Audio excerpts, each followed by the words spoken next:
Mate, what is with all these NRL fantasy podcasts? They all sound the fucking same. Welcome to the Echo Chamber.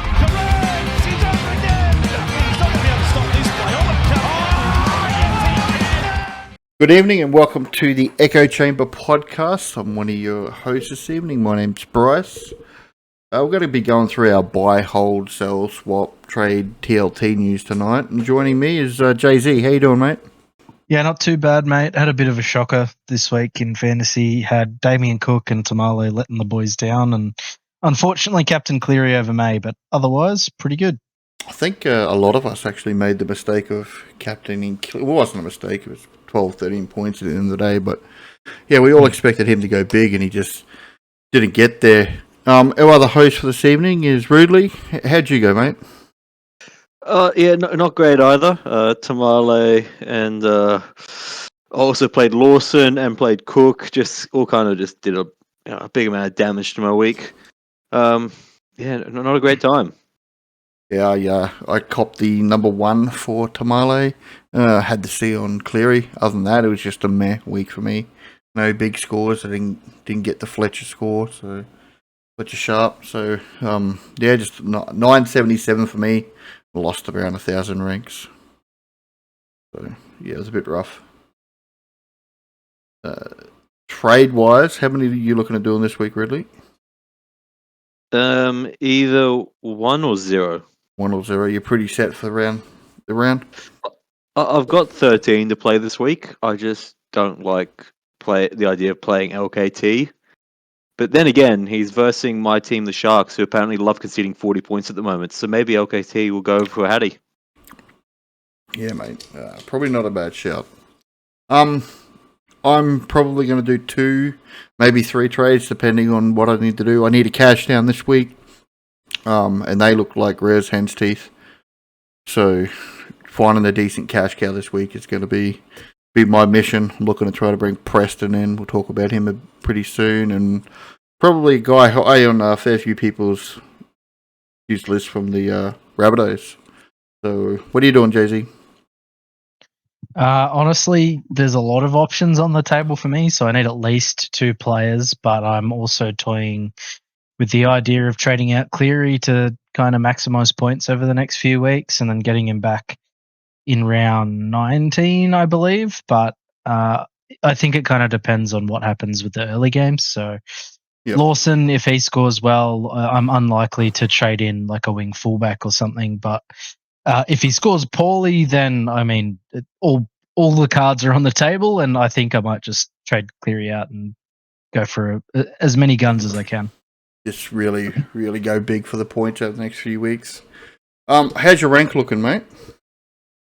I'm 23rd, so I went back 12 ranks last week. Yep. And I didn't lose too much distance between myself and first. I think I was about 130 odd points away, and now I'm about 170, 180. So it's not dire straits just yet. A lot of points, though. Like, I know it's 180's not, you just said it's not much, but that's at least 3 weeks to sort of claw back unless you have a really big boom, you know what I mean? So yeah, for sure. But I mean, a lot of the top 10 at the moment don't have a lot of trades, and I don't have a lot, like I have 11, but there's a lot of people that are far worse off than I am and aren't in as good of a spot for further buy rounds. And that's, I'm with Bryce here. You should just give up. Nah. Oh, fair enough. You've got 11 before you do any dealings this week, and you need to make at least 2. Yeah? Correct. Yeah, and Ruge, where are you at, bro? With what? How many trades I have? Yeah, man. I have 9 trades before I do anything this week. But like I said, I don't think I will actually likely trade this week at all. Yeah, so coming out of this week, we're probably all going to be around that 9. I've got 12, but I will have to do 3 to do the dealing that I want to do. So I think around that 9 is probably going to be pretty normal. Anything less than that, you're a little bit skint, I reckon. Even 9 feels like I'm shallow. You know what I mean? Like 9. Yeah. Knowing how many injuries we had at the back end of last year, it's just you're going to need 14 trades, I reckon, coming into round 20. And I just don't know how ideal that's going to be. We'll get to the team list tomorrow night's our first game, Sharks and the Dragons. I don't actually know where this one's being played. Shark Park. Shark Park.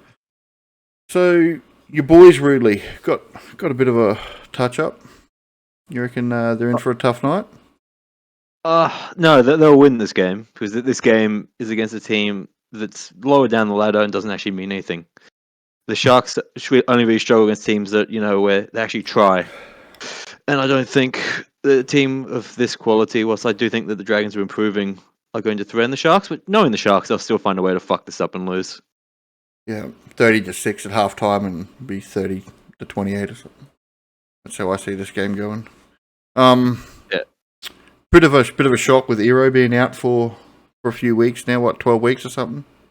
10 minimum, 14 upper end. I think it's it could be the end of his season pretty much. Yeah, that's a shame. He's playing well. The Sharks have got a lot of injuries this year, but I don't think that's a big enough excuse for losing some of the games they've lost. Yeah. And normally when you have a player like Hero go out, you end up with someone like a cash cow or something coming in that you can use, but not at the Sharks, I'm afraid. You just get Hiroti back in and Rabian. I don't know what Fitzgibbon is doing at this club at the moment. I don't know why there's an inherent refusal to use our young talent or give them a chance or blood them. Hiroti is not the answer. He's better. At least he's named at centre this time. He's terrible on the wing, I think, as was shown last week, and should never be fucking named there. Yep. Yeah. There's a lot of questions going on with the Sharks, and I honestly am a bit curious to know how they go from here to a premiership threat. I don't see the way forward. I don't think the coach sees the way forward. But that's enough of me ranting about my club. Yeah, that was a good rant, man. You've done well. When is the Sharks' next bye? Is it round 18? Next week, I think, isn't it? No, they play 16, don't you? Yeah, you play 16, you play the Broncos. So I think it's 18. It's round 18. Round 18. So that sort of dampens any potential buys coming out of the Sharks, right? Like McInnes may be an option, but then are you going to buy it if you need a mid this week? Are you then good for round 18? Can you get someone who doesn't play? So is there anyone you're potentially looking at in the Sharks, or anyone that could be an option? No. Yep. pretty straightforward. JZ. I think AFB, he's been playing bigger minutes lately.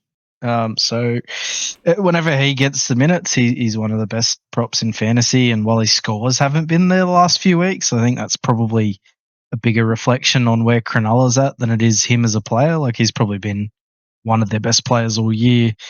So I don't hate the idea. Like, if you're someone like me who doesn't have a third middle, and you have some excess cash or something, so not saying that I'm going to trade him in, but if you wanted to run a real gun side this week, like Katoa, Matangi, Couchman, and AFB, then that could be a real point of difference. In saying that, I'm probably not going to do it, but it's a thought that's crossed my mind a couple times this week.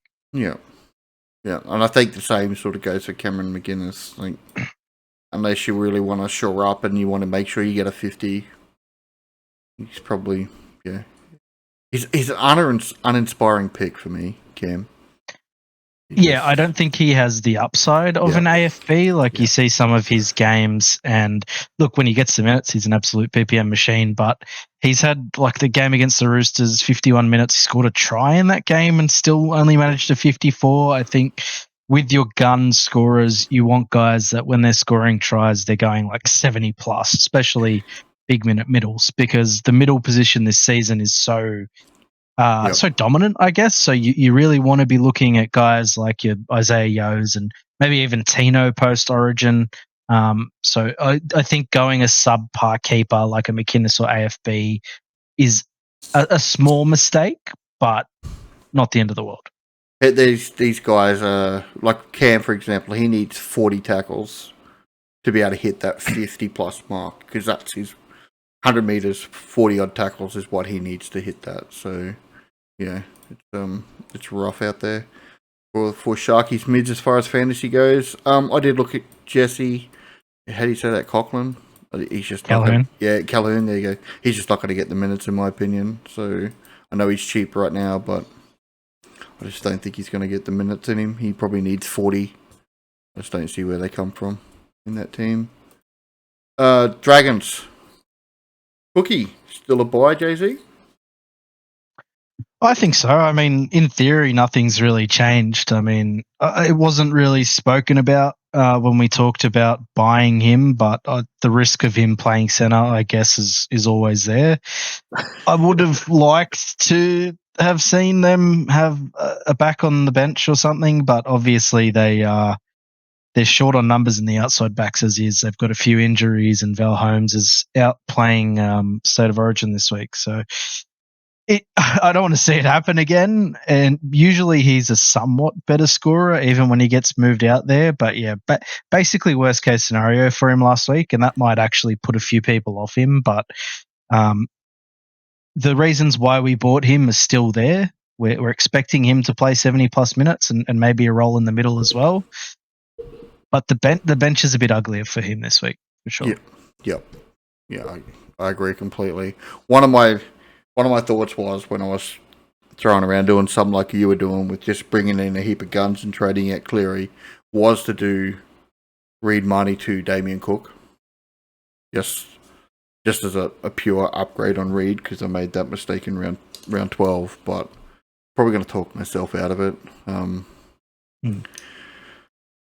The round still doesn't help me for my round 18 buy. I know he plays Canberra, doesn't he? I don't know. I still might do that. I think if Damien gets 10 minutes in the middle, he's a fucking beast, isn't he? So. Yeah, and maybe we should expect the late mail to change something because they have no bench back rower at the moment, and they have Leilua and Couchman. While Couchman is very capable of playing 80 minutes, I'm not sure that Luciano is. Yeah. Has Sele ever played? I don't think he has. He's more I think of a he's middle. pro. Yeah. Yeah. What have they got on that they can bring in? They can bring in Molo. That's about it. Basically all. Like there's a center in the extended, but everyone else is a middle or a winger, I think. Sione Finau's a winger. Yeah, right. Bit of a problem there at the Dragons. Who do you reckon gets up in this one? Cronulla. They lose this game, you'd be asking questions. But in saying that, I don't think it'll be a blowout. There is enough defensive resolve in the Dragons that I think last week's flogging at the hands of the Dolphins was probably a one-off where they just didn't turn up and didn't perform for whatever reason. Yeah, so I watched the replay of this game because I wanted to see how the Dolphins played. I reckon they beat pretty much any team if they played the way that they played last week. So they played really, really well, the Dolphins did. Yeah, Isaiah Katoa is very quickly becoming one of the best players in the competition, if he's not there already. Yeah, he's right up there. I fucking love watching the boy play. Any pods in the Dragons you're thinking of? No, I don't think there's really too many options. I mean, Lawson's still there, but there's the worry that he's not going to hold his spot, which I think is a valid one. Has he moved sides? Has he swapped now? Like, did he swap now that Sloane's back?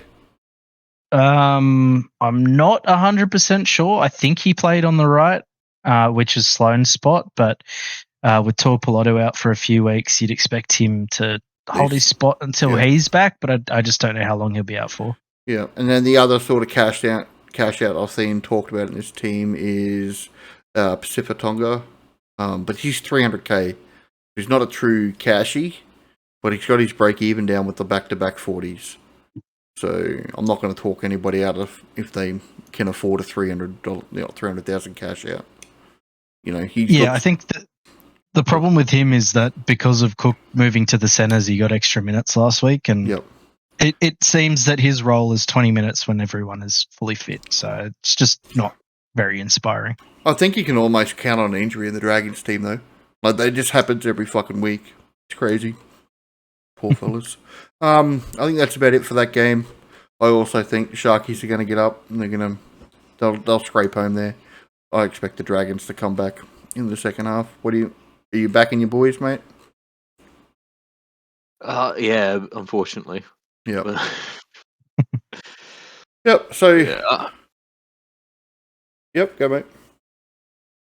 Oh, no, nothing. I don't have anything nice to say about the Sharks. Oh, that's good. We'll move on then. Titans versus Manly. I expect once again Titans to get towed up in this game. I think Manly with DCE's got something to prove after being dropped from Origin. Is probably going to come out and have a really good game. Well, he needs to. Let's just put it that way. Otherwise, his move will probably be fucking reviewed. Some interesting players in this. Jermaine Jolliffe, short-term option for the Titans. Going to get some big minutes for a couple of weeks. I think so. If he's one of the spots, so mid is a position where we won't struggle in round 18. So if you're like me, who only really needs a mid for round 15, and I have definitely considered him somewhat strongly. Jolliffe should play monster minutes for this week, next week, and round 19 when the Origin players are backing up. So I'm not sure whether Fodawaker will back up. I'd guess that Tino is at long odds to back up this week. He's been battling a sternum injury, so it would be kind of cruel if he had to back up for the Titans. And I think the game's kind of moved past forwards like Regan Campbell-Gillard, so it only really leaves Jolliffe as the big minute forward in this pack. Like if you look at the rest of the names, Isaac Fasur-Malawi is playing like 5 minutes a game. Couldn't tell you who Josh Paxton is. Jacob Wienke is a back rower / center, so maybe he plays a couple minutes. But again, there's basically no one outside of Jamin Jolliffe who has any experience playing big minutes in the middle. And Campbell Gillard, I guess, but I don't think he will play that role. Yeah. So Sam Verrills to come back into this team, you expect? With him being named on the extended bench. They're down there at number 20. So that could potentially shake this up. Mm-hmm. I don't expect this to be how the Titans run out. But, you know, I feel bad for Beau Fermor. I'm just going to have a quick rant about the Queensland back rowers and how you've got an absolute gun like Beau Fermor that's built for Origin, and you're going to play fucking Cotter, who's been absolute dog shit for the Cowboys in the middle on an edge where it's not his natural position. I'm not sure what Slater's doing. I think he's trying to speed run getting sacked so he can actually go and coach the Storm. That's like what I've got in my head, because I just don't understand any of his decisions this week. Was not a time to pick and stick. It's fucking terrible. I don't know, mate. So I think just Bruce Slater is giving his best shot at the Brad Fittler impersonation. Yeah, he's doing a good job, bro.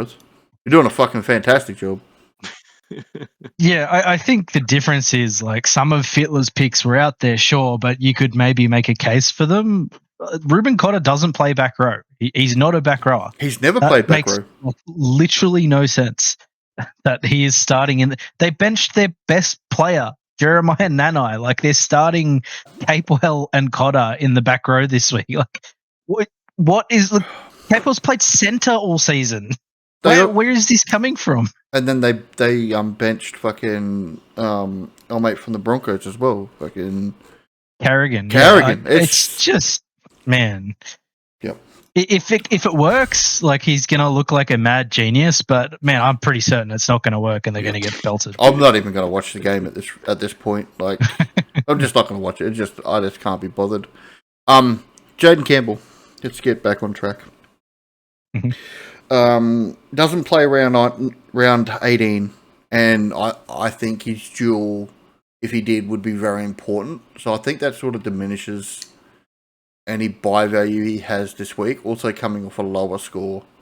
You mentioned he didn't look free. I didn't actually catch the Titans game last week, so you just want to have a quick chat about that, Josie? Yeah, so it's not just this week. I think for the sort of the past 3 games, even though he's had some better scores, he just kind of hobbles around the field half the time, and I'm not sure if the Titans were in a better ladder position if he'd be playing. Like, as small as he is, he's actually quite a good defender, but he's just been slipping off of tackles the last few weeks, like really poorly. He's sort of not running the ball that much. He looked good at fullback against Melbourne, but again, there were just moments in the game where it just looked like he copped a knock and he had to stay down for a bit. And And maybe that's related to his former PCL injury. So sort of like Reece Walsh, where if you cop a knock to your knee, it's going to hurt for a bit, but you're generally fine. I still have considered buying him this week. I mean, we know what Jaden Campbell is as a fantasy player. It's a bit worrying that he couldn't do much against the Broncos, though. It's not like the Broncos are an infallible team who are some defensive masterminds. They're a quite bad team, really. Like, they're middle of the table, and they'd lost 6 games in a row. And now they're coming into what is effectively a full-strength Manly side, and they're a side that really love to give their edges early ball and often. So he's going to be a massive target. It just depends on how many attacking stats he can nail this game. And with Foran back in the team, maybe his kicking shares a bit less as well. So there are a couple of things to be nervous about with Campbell, and including that he doesn't play round 18. I know Rudley and I were both somewhat reliant on Tamale playing that round. So the fact that you're bringing in a wing fullback that doesn't play 18, or even a half that doesn't play 18, is a pretty big downside for me. Yeah, I think you pretty much summed it up there. Excuse me, don't speak for me, if you don't mind. I'm just. So, are you going to say something contrary? I'm just gonna. Now, if you don't mind, what I will say is I agree entirely with what Jay-Z said. Yeah. So I don't think there's anybody apart from like Joel. If you don't need a mid for round 18, he's probably the only buy in this team. Would you buy both Fermor? I was getting to that. Sorry, I'm just too eager. Bo Fermor is a caveat if you have, because centers are also tough this round, and then unless you own a heap of the Rooster players, but then it's rough next week because the Rooster players are away. So the Rooster players might cover you this week, but they don't cover you next week. So if you got a heavy Roosters, Bo Fermor might be an option because the Roosters guys will cover you for your buy in round 18. So if you Roosters do play next week. Yeah, they don't play round 17. Yeah, they have. That's what I meant. Sorry, the Roosters buy in round 17. So it will be tough for that week for me. So that's why I had a quick cheeky look at Bo, but then Tamale's gone. So any additional cover I had, I need to cover that. So my answer is to bring in a 260-pound scrub from the Dragons. Yeah, Bo's fine. Like he's a good scorer. If you don't have Lucas and Herbie, then this is probably the round to buy someone like Bo. I think they have less buys than the Dolphins. From memory, the Dolphins have only had the one buy. So Firma's a pod option to Herbie, who's been scoring very well. But he's a bit cheaper, 70k cheaper. So don't hate it. Just not for me because I need an 18 coverage type person. Yeah, but my ultimate plan was because I'd never got Farnworth because I'm a Farnworth hater. But my ultimate plan was to pair Kiraz with Lucas, which kind of went out the window when Kiraz got injured. But now I'm toying with the idea of bringing Bo in instead of getting Kiraz back. But I think ultimately Kiraz is going to be better. We'll talk about that GPP. Yeah, we'll talk about Kiraz when we get down there. But I think he's an answer for me. I just got to be able to afford it, and that's a problem. Moving on to the Manly team, you were talking about buying Mr. Ruben Garrick. Is he fair way cheaper than Kiraz, but has pretty much the same buy coverage? Really? Yeah, Garrick. I was considering at one point because my plan was ultimately to have Tamale as my backup center wing fullback player for the end of the season. That's kind of gone out the fucking window. But Garrick is essentially a like-for-like swap at just about 60k more. So I was considering making that trade of going essentially Tamale to Garrick because I have a bit of money sitting around. I can do that. And then that will kind of fill out that vacancy that Tamale's left. But man, I'm not as keen on Garrick at the same time because he hasn't scored great this year. His average this year is quite heavily inflated by that 97 he dropped in round 3. And he, he hasn't had his HIA moment yet. It has to be coming. I don't really love it. Plus, it causes issues with round 19 because round 19 is quite a hell round for a lot of people with Manly, Bunnies, and whatever. Yeah, the but other team is out. you can get rid of Raiders players. You can because you get so rid it's of not Tamale, right? So for me that's a neutral exchange because you get rid of Tamale, you bring in Garrick. You're still only missing the same one player, and just on the point of Garrick's not scoring very well. Yeah, that's he's still averaging 48. But he is playing Gold Coast this week. And he's the got run home is not bad. And it's got Melbourne and Canterbury. No, actually, it is pretty bad. Melbourne, Dogs, Canberra, New Zealand, Roosters, and he's still gonna Dolphins. He's still gonna score well. He does score well against decent teams. So, he dropped that 97 against the Raiders. Fair point. I think with Garrick, for me, I've had him since round 12, I think, and while he hasn't set the world on fire, he kind of fills the role that a lot of people had Tamale penciled in for. I know my initial plan was to have traded out Tamale in 19 and held Garrick as my sort of 18th, 19th man because he has like the most handy dual positioning out of all the wing fullbacks outside of, Kiraz has the same, but Kiraz is also about 160k more expensive than him. Yep. So Garrick he doesn't fill you with joy or excitement, but obviously he can have really big games, and this would, like Bryce said, this is probably a good candidate for him to have a big game. Having Cherry Evans back means it probably won't be like the Eels game where Garrick got no ball because they just went to Brooksy's side the whole night. So you could do worse than Garrick, but yeah, I don't hate it, and I think he'll be fairly common. Yeah, I think people probably underrate DCE's anger inside it being dropped. Like, he's got to be spewing that he got dropped from the Queensland team. It was not his fault that we lost that game. So to see him dropped, he's going to come out and he's going to play his career best game, or he's going to completely drop off and just be changed by the end of the year, and you'll see Jake Arthur in the team.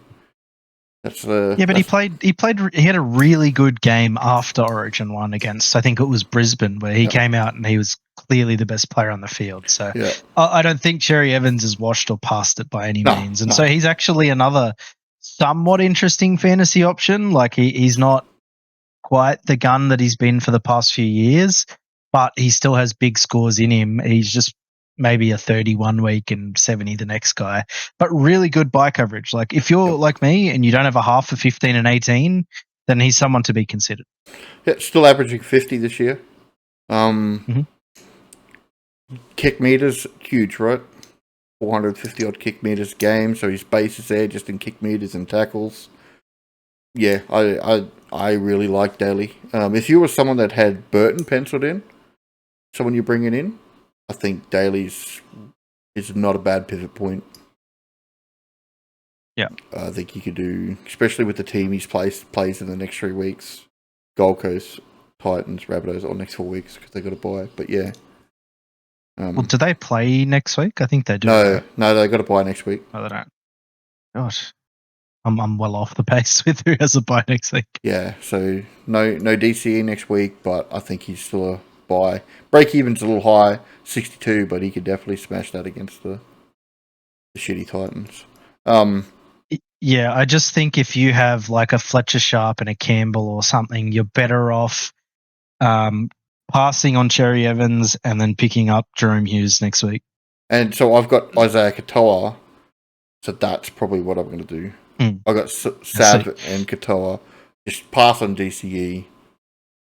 Yeah, look at like a Tedesco or something. Yep. Bring in a Hughes. Yep. Next week. Well, we just jumped the gun a bit and gave away a good buy. Fuck. Anyway. I'm in love with Olaquatu. I think he's a fucking absolute gun. I just don't have a reason to bring him in and can't afford him. Jazz Tavanga. I see some people trading him in this week, mate. What's going on? They just points chasing? Yeah, I mean, he's scored 50s for 4 weeks straight or something now.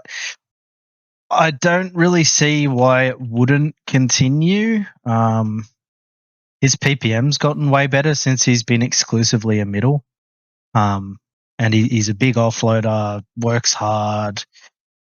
I don't know if the minutes will be there with Jake back in the side full-time at lock. And last week he may have had extended minutes due to Ben Trebojevic having to play centre because Hopewadi went down. I wouldn't be buying him. I think Cook's a better option, but that's probably why people are buying him because they've looked at his past couple of weeks and gone, hang on, he's a 50-point scorer. But there are sort of extra factors to that haven't been considered. There was no Takiao last week as well, from memory. Yeah, he started for Toff Sipley, and I'd assume Jake would have just played prop. And he played 13. But to be fair, he looks good in the 13 role, and Jake doesn't really look great in the 13 role, so wouldn't surprise me if he started again this week. Yeah, right. The other thing to note is Alloy A is expected to medically retire. Oh, that's sad. That's sad. They still got Matt Lodge banging around in the number 22 as well. So, Sipley, Matt Lodge, both in this extended bench. Who knows? Nathan Brown's there, mate. There's plenty of middles. Not something the old Manly team doesn't have a lot of. Who wins this one? I'm going Manly by about 40 points, I reckon. I'm a Titans believer. Titans believer. Manly by a lot. I think they'll hit the edges early and often, and if Turbo's back to anywhere near full fitness, this will be a training run for them. Yeah, I'm looking forward to a fucking Tedesco 100 out of this game. All right. Tedesco, hey? Yeah. The next game, Knights. Dragon. I was segueing, brother. Turbo will probably score 100 with his one hamstring. Knights, Roosters. Saturday afternoon out there in Newcastle. Any hope for you boys, JZ? Oh, it depends which Roosters turn up, I think. I'd be surprised, but I wouldn't say we're no chance. Obviously, when you have guys like Fletcher Sharp and Kai Pearce-Paul and Lucas who have shown they can play a bit of footy, there's a chance. I wouldn't say it's a massive chance. I don't like Phoenix Crossland at lock at all, especially when we have guys like Mason Teague in the squad who just aren't getting a run for whatever reason. But the Roosters would have to be pretty off for us to win. Yeah. Yeah, I expect the Roosters to win this. Now it's going to be the return of Sam Walker. Had a quick chat about this earlier. Do you think it affects Sav too much with his kicking? It kind of has to. I actually think the way the bench is set up, if the Roosters have this bench, that we will see Savala play a bit of middle, maybe even lock, maybe edge, because they have Docker Clay and Sandon. So chances are when Sandon comes on, it'll be at half, and then Savala will move into the forwards, unless the plan is that Sam Walker doesn't play a full game, which is entirely possible. He only played 40 minutes in Cup last week. But we know from what has been said about Savala is that he's trained basically everywhere for the Roosters. His preseason, I think he played a bit of centre, bit of back row, bit of hooker. So I think he'll be the one likely to shift. But I will say the fact that he's held his starting spot says to me that the Roosters see him and his kicking game as a real weapon for them. Yep. I think if it was just that Sam Walker was going to come back in and do all the kicking, that Sandon Smith would have partnered him. So it's either the fact that they want a big-bodied half out there or they want him to keep kicking the way he's been kicking for the past 5 weeks. It's a pretty fair point. I'm playing Sav this week in my team. Ridley, are you playing Sav? I am indeed, yes. Yeah. I'm not too concerned this week because I think you might be right with the whole Sam Walker not playing a full game. That's why Sandon's there. This does Also, mean, everyone will be playing Zavala this week, so who gives a shit? yeah, well, most people. He was actually traded out by a fair few Yeah, he teams was. last week, so Yeah. I wouldn't say 100% everyone will be playing him. He was in the top of the not hot list, so yeah. Mm. The rest of the forwards for the Roosters, if you scroll down and you look at who's out, Crichton, Watson, Collins, Toya, Lenu, that's a huge amount of players out for this team. So they're playing like a rookie hooker.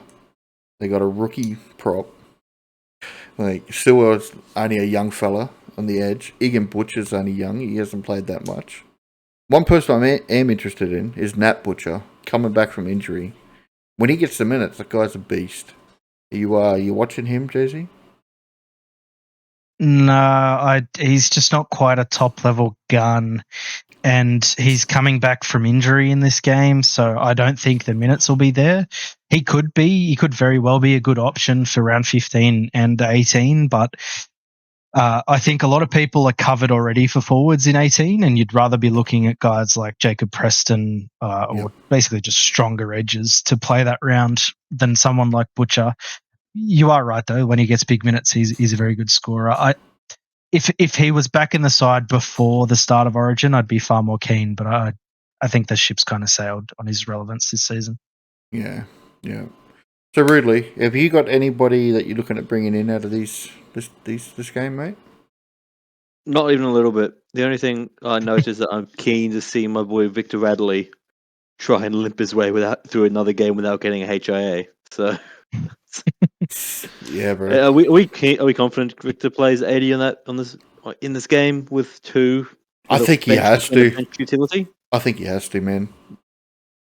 I'm not as confident. Like I sort of just said then, I think there's a chance that Savala plays lock, but it might mean Radley goes to the edge and Egan Butcher comes off the field and doesn't play 80 minutes. That's what I'm saying. Has Egan ever played 80 on the edge? He did the last bye round against Cronulla, I believe. Yep, you're right. That's pretty much the only time he's done it in his life. So, yeah.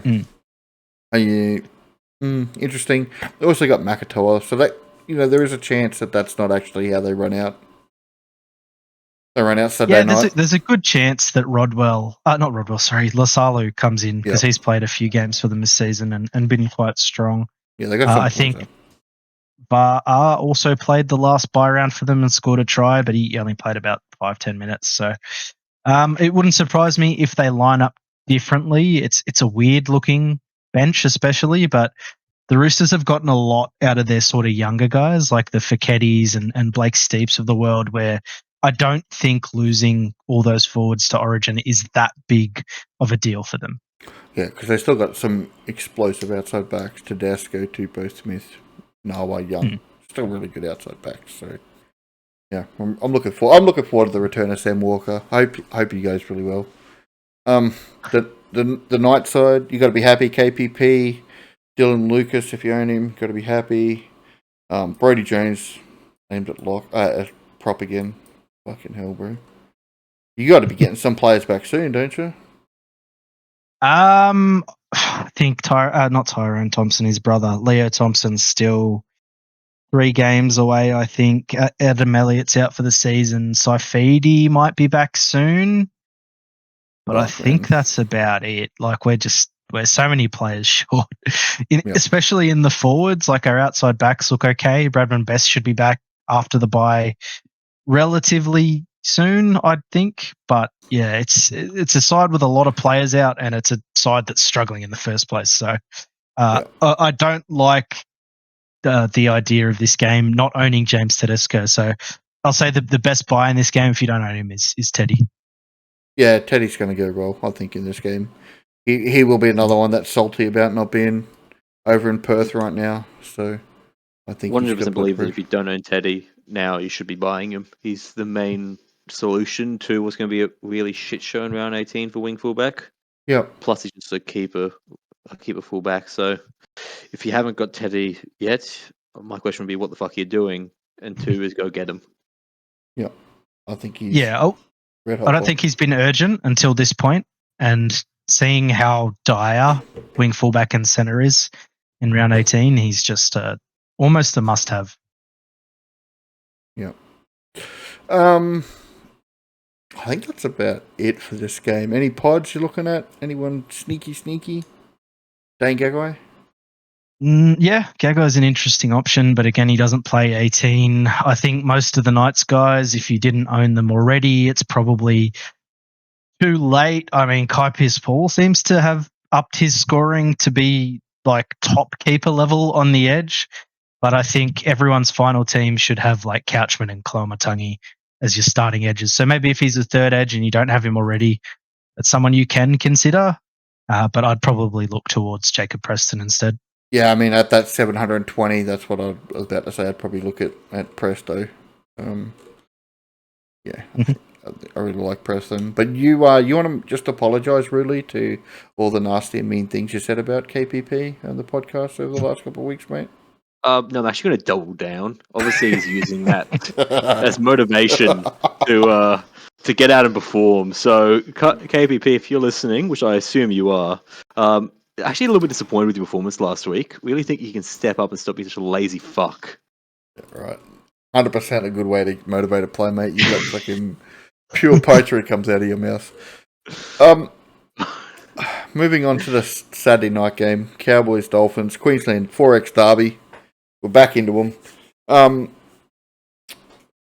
don't know what to think of this game. Dolphins can come out and absolutely blow us off the park, or we could actually show up and do something well. We got the big Cliff Dog back in the 7, so we'll actually have some sort of purpose in this team. Drinkwater captain this week. It's all going to be put on his shoulders, I assume. Yeah, it kind of always is, to be fair. I mean, he had a really nice solo try against Melbourne last week in an otherwise poor Cowboys performance. Palangi back is a huge in. Yeah, yep. I mean, I don't think anyone expected them to beat Melbourne, but the Dolphins are playing really, really good footy, and it's all revolving around their halfback, who has just turned into one of the best players in the game this season. Isaiah Katoa is absolutely murdering everyone they play at the moment. Like, and even games where they're losing, he's having an impact. So I don't own him. If he played 18, I'd probably buy him, but I'm probably not going to touch him this week just for that fact. Yeah. I brought Isaiah many weeks ago, and I really enjoyed watching him play. So I think he's someone you want to look at round 19, though. You don't own him for that run. For sure. Yeah, he's. I mean, I kind of said last week that maybe he's not a top level keeper, but the way they're going, it kind of looks like he is. I would say maybe the wheels fall off a bit towards the end of the season, like it usually does for the Dolphins, because, I mean, like the Knights, they've had a ton of injuries to middle forwards. They're lucky that they've had guys like Oren Keeley and Donahue step up for them.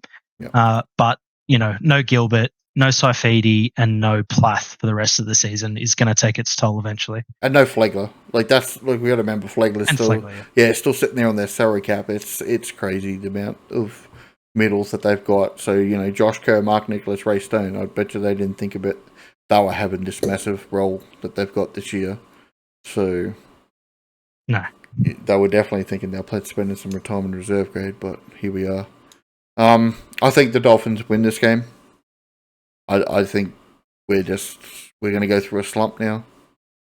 We played our good football. We're just going to lose 4 or 5, and then we'll come back towards the end of the year again like we normally do.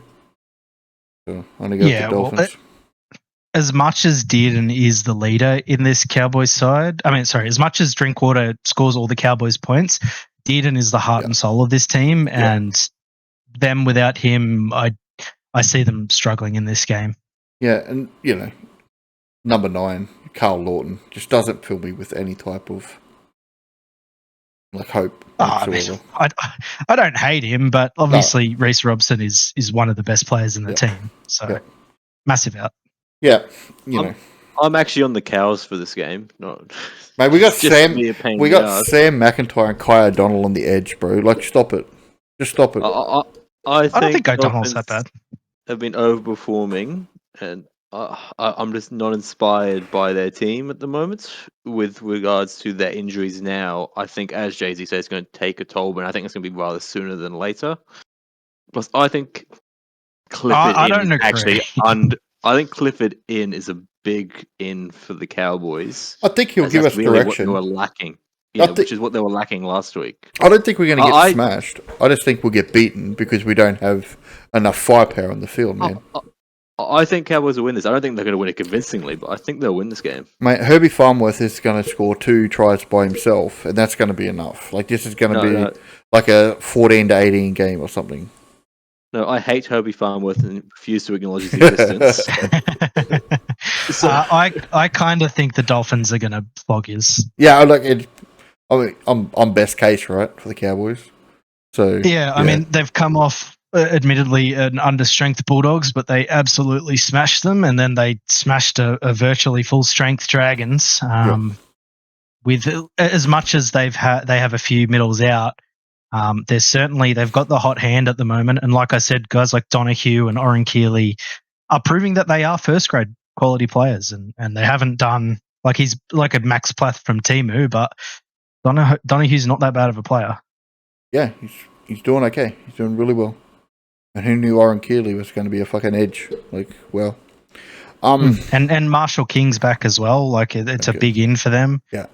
They're getting a lot out of guys on their bench like Lemuelu and Josh Kerr. So, I mean, I find it hard to tip the Cowboys without Dearden, without both of their starting back rowers, and is anyone else playing? Reece Robson as well. So Cotter, like just Cotter as well. Yeah, they have a lot of really good players out. Yeah, Who's Caden Lars?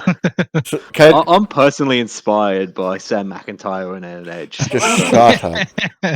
I think he's played every position except fullback this season. This is the one where I'm not going to say it. All right, anybody you thinking about buying in this game this week?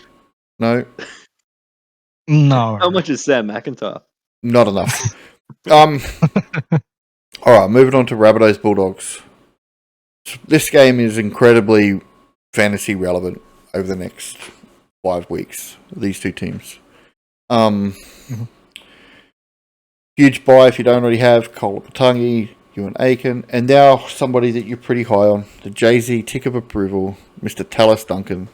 Talk me through it, mate. Yeah, so I will say he wasn't even really on my radar until Beluga pointed him out last week. Oh fuck! Can we go back? We got to redo this bit. He's been playing 80 minutes on an edge every week since Katoa Matangi moved to the middle, and I avoided buying him last week because I thought the Raiders would tear him a new one because he's not the best defender, but he actually had one of his best scores of the year, if not his best score of the year. I'm not quite sure on that, but he's really cheap. He's got dual position, plays this week, plays next week, plays 18. And while I don't really need him in 18, his cover is super handy and he could be a loop option in that week. There's just so many relevant guys in this Rabbitohs side. And I think Duncan, while he's not going to be a keeper, he's a 40-plus point scorer when he plays 80 minutes on the edge. And so that's good enough for me. I don't really, as I said earlier in the pod, I don't really want to invest in an AFB or a McInnes type player or because, look, I have guns for round 18 already, assuming Terrell May doesn't get picked for Origin. So, yeah, I think he's just a good option for this week and next. Yeah, no, well said. In saying that, Lachlan Hubner, if you were a Hub enjoyer, what are you doing with him? Holding? Oh, if you've held him this long, he's definitely a hold. He's having cash now, isn't he? No, he's making money. I think he scored well last 2 weeks. Okay. Yeah, in 40s last 2 weeks. He's making money again. He's back on the money train. All right, you want to hold him? Yeah. So if you sold him last week, buy him back. No, don't do that. Don't do that. Don't do that. He only played 36 minutes last week, so calm down, Rudley. He has had try assist. He's had try assist the last 2 weeks and 2 live breaks in his 40s. Part of his base, mate. Part of his base. Yeah. Ball playing lock. I think he's someone you can play this week and then look to move on next week. That would be my play because as Jay-Z said, round 18's not that hard. Tyrrell May's in your scene. I'd be moving him straight to Duncan. Just do a straight swap. This week? Yeah, this week. The break even's pretty much the same. Really? Yeah, I would. I Nah, don't think. I think I wouldn't. Hubner's. Like I said, Hubner's minutes aren't good at the moment. His PPM hasn't been great this season. There's a lot of games where he's putting out a low score. The game you don't want to be risking him putting up a shite score is likely this round, in my opinion. I think it's be worth Fair it. point. And there's no. So the other thing to this is that there's no hooker on the bench that I can see. So Havili's going to have to play hooker most of the game, which means that lock role will then be taken by someone like, I don't know, Sean Kempy or something, I guess. I just don't like. I think Hubner's ship has sailed. I think if you're holding him to play him this week, I think this is actually a worthwhile side. It's not even a sideways trade because I think that Duncan will make more money over the interim and will likely score better. Yeah. I think it's a luxury. You want to be having 14 trades to do that. I don't think you need 14. I think it's. But the thing is, you have to trade out Hubner at some point. Yeah, but then you're just trading him to someone who you can just go to trade anyway. I don't think that's the kind of trade you should be making, even if you do have an excess of trades. Just because they're kind of similar, like, Duncan should score better, but it's not going to be that much better. They're both going to be sort of around that 40 mark. And Hubner might be a bit lower and Duncan might be a bit higher, but what's that, 10 points on one buy round? I don't think that's worth a trade. Well, I don't think that Hubner's going to continue to score 40. I think he's going to continue to score in the mid-30s, whereas I think Duncan will score in the mid-40s and make you 100k from here on out. Yeah, but that's only 10 points. But That's what we're saying. Like, he's not going to make. I don't think he's going to make 100k in the next 3 weeks. 4 weeks he has. I think he can. He might, but I still like. I like Duncan as an option because I don't have a mid. If I didn't have a mid, I wouldn't be buying him. Like he doesn't fill me with joy. Like he's got a 20 and a 30 in his last couple of games. Duncan, so I don't know. I don't like that trade. I just don't think that. I think Duncan. Not Duncan. I think Hubner is not going to be a good hold any longer. I think he should be gone from your team. So, and I think that really, I'd trade him after this week. Yeah, next week. That's what I'm saying. Like you could use him to go to a Fainu next week if he's named, and that would be a much better trade in my head because it's a proper cash out. I disagree, but each of their own. Yeah, I think we spent too long. Yeah, we have. Yeah, 100%. One thing about Tallis is, what's your famous saying about 80-minute edges? Really? Any idiot on an edge for 80 minutes can score 40 points. Yeah, he's got a 24, mate. He's down there with fucking old mate at the Broncos. Gozzy. Anyway, moving on to the Bulldogs. Now, I'm depressed looking at Reed Marty's name. I don't even have to look at anything else. But Jacob Preston, I am buying him this week. That is my one trade that I'm definitely doing, is bringing him in. The other player that I toyed with was Jacob Kiraz. I heard you talk about Lockie Galvin, Rudley. What's going on, mate? I'm intrigued. I think you could take a punt at him, but the more you think about it, the more you're like, it's just an unnecessary risk. You'd want to see him lock down the ball a bit more. I'm more just annoyed because I wanted to buy Burton this week and he's fucking gone. Yeah. I think if Galvin locks down the spot, he could have some good value here, being the 6th spot next to Burton, but there's just no point to rush it this week. There's just too much risk involved. Yeah, that's probably fair. Josh Curran, I've seen some people buying, but I don't think he's got the role for long, does he? No, not in this team. Not with Max coming back. No, and Preston being back, like he was playing, he's kind of the backup edge guy. Yeah. And if both edges are fit, then he's just not as good of a pick. Do they go? He's too expensive. Do they go Max and Josh in the prop? Maybe they'll start with either Hughes or Saluka for feeder. They've shown that they play like a really small minute prop next to Max King to start, and they've done that for basically 2 seasons straight now. So I don't really see that changing. Yeah, that's probably a fair point. Jacob Kira is just a gun. He's expensive. If you can afford him, he's a pretty good option at the wing fullback range, but you'd probably be buying Teddy over Kiraz. Yeah, I think that just as there's a risk that Tedesco plays Origin 3, if Edwards goes down, Kiraz is going to play Origin 3 if any of the backs go down, apart from Edwards, I think. He was brought into Origin camp today as cover for Toto, who is dealing with a very slight hamstring complaint. So I think he's a little too risky. And we talked about how important having backs in round 18 are. If you buy him this week and he doesn't end up playing round 18, then you're just completely screwed. And his price isn't going to run away from you. I don't think he's going to be too much more expensive than 720. So, yeah, I think you're pretty safe. But, you know, his first game back and he busts out of 65. It's pretty impressive for Kiraz. I think he threw like 8 offloads in that game. Yeah, 7 to hand. So 6 tackle breaks, 200 meters. Yeah, it's mental. Jacob Kiraz, in a nutshell, right there. Brilliant player. He's like a Herbie. He's back in the centres too this week. He scores worse in the centres though. He misses a fair few tackles when he plays there. He doesn't get as many carrybacks too, I think, from memory.